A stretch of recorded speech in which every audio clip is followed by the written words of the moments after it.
आदाब दोस्तों, मैं हूं एम ए वाजिद। आप देख रहे हैं पैगाम टीवी। आज की बात में आज हम बात करेंगे रियासत अलहदा तेलंगाना के 10वें यौम तासीस की।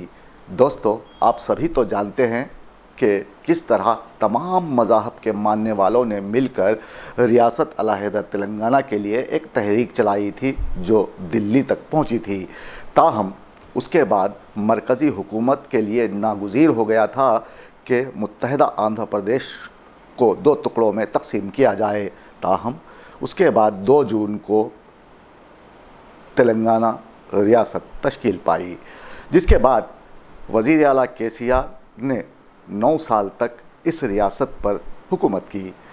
आज उन्होंने 10वें यौम तासीस के पुरमसरत मौके पर प्रगति भवन में जलसे आम से खिताब किया और उनके इस 9 साला दौरे हुकूमत में किए गए अवामी फलाह व बहबूद पर उन्होंने बातचीत की।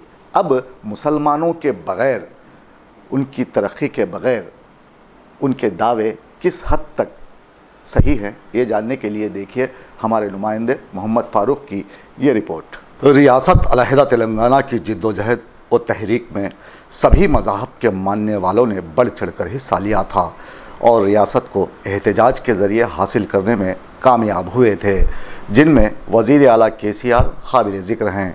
आज हम तेलंगाना रियासत के 10वें यौम तासीस की तक़रीब मना रहे हैं और ख़ुश हैं कि चलो हमारी मेहनत रंग लाई।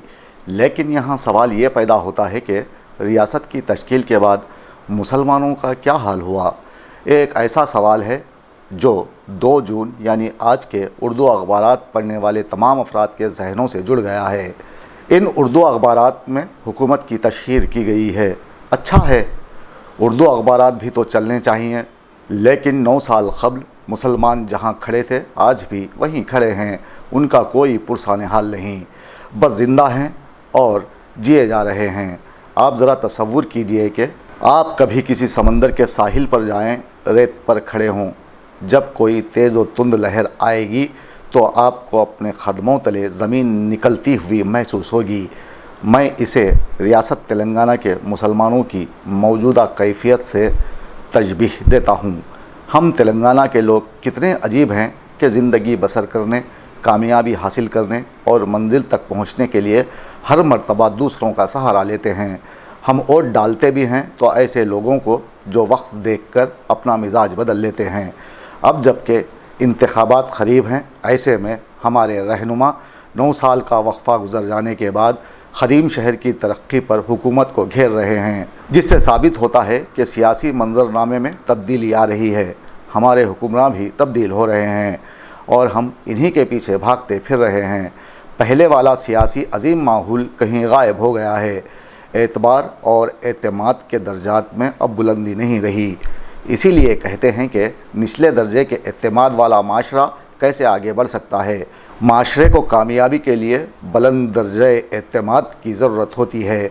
शहर हैदराबाद के सियासी मंजर में अब बैरिस्टर असदुद्दीन अवैसी ऐसी बातें करने लगे हैं जिन पर सोशल मीडिया में तबसरे हो रहे हैं। लोग अपने अपने ख़यालात और तजुर्बात के बलबूते उन्हें निशाना बना रहे हैं।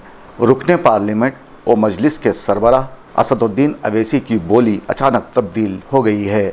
ऐसे हालात में आज हम रियासत तेलंगाना का 10वां फाउंडेशन डे मना रहे हैं। वज़ीर आला KCR ने आज गन पार्क पहुंचकर तेलंगाना के लिए क़ुरबान होने वाले अमर हीरोज़ को खिराज अक़ीदत पेश किया, जहां शहीदों के लिए 2 मिनट की खामोशी इख्तियार की गई।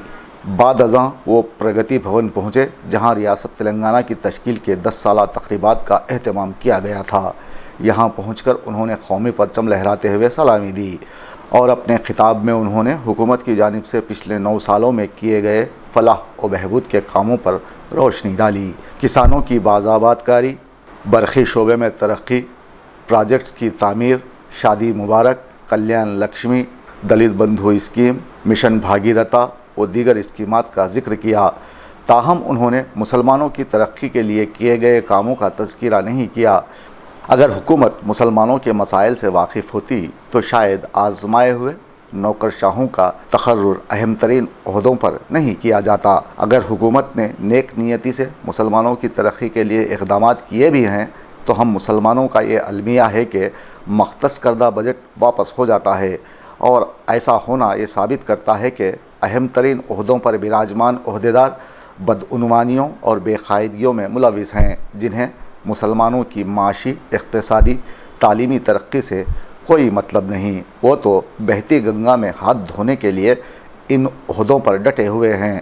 عبدالقیوم خان IPS جو مشیر ہیں، وہ خود آندھرا پردیش سے تعلق رکھتے ہیں، جنہیں مسلمانوں کی فلاح و بہبود کے لیے مشیر بنایا گیا ہے۔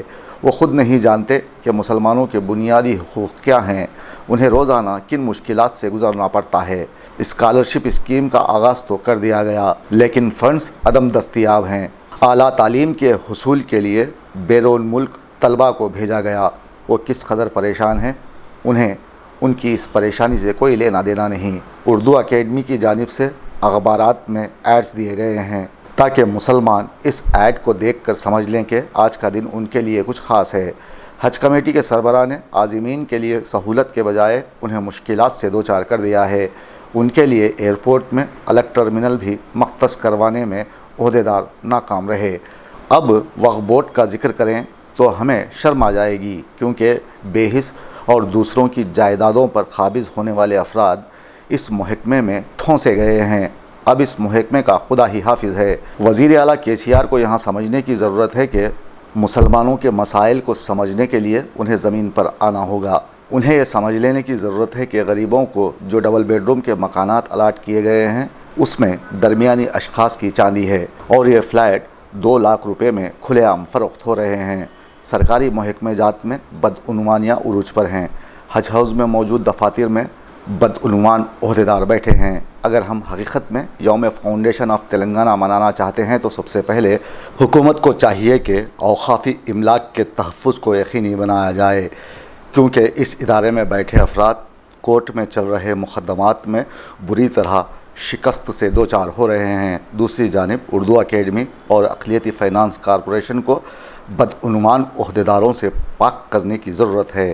اگر ایسا ہوتا ہے تو ہم تلنگانہ ریاست کے 10ویں یوم تاسیس کی جو تقریبات منعقد کیے جا رہے ہیں، 21 دنوں کے ان تقاریب کو منانے کے صحیح طور پر حقدار ہوں گے، ورنہ وزیر اعلیٰ KCR کے کیے گئے ترقی کے دعوے کھوکھلے ثابت ہوں گے، کیونکہ مسلمانوں کی ترقی میں ہی ریاست کی ترقی کا راز مضمر ہے۔ ورنہ لوگ یہ شعر دہرانے پر مجبور ہوں گے کہ سیاست کے چہرے پہ رونق نہیں ہے، سیاست کے چہرے پہ رونق نہیں ہے، یہ عورت ہمیشہ کی بیمار ہے۔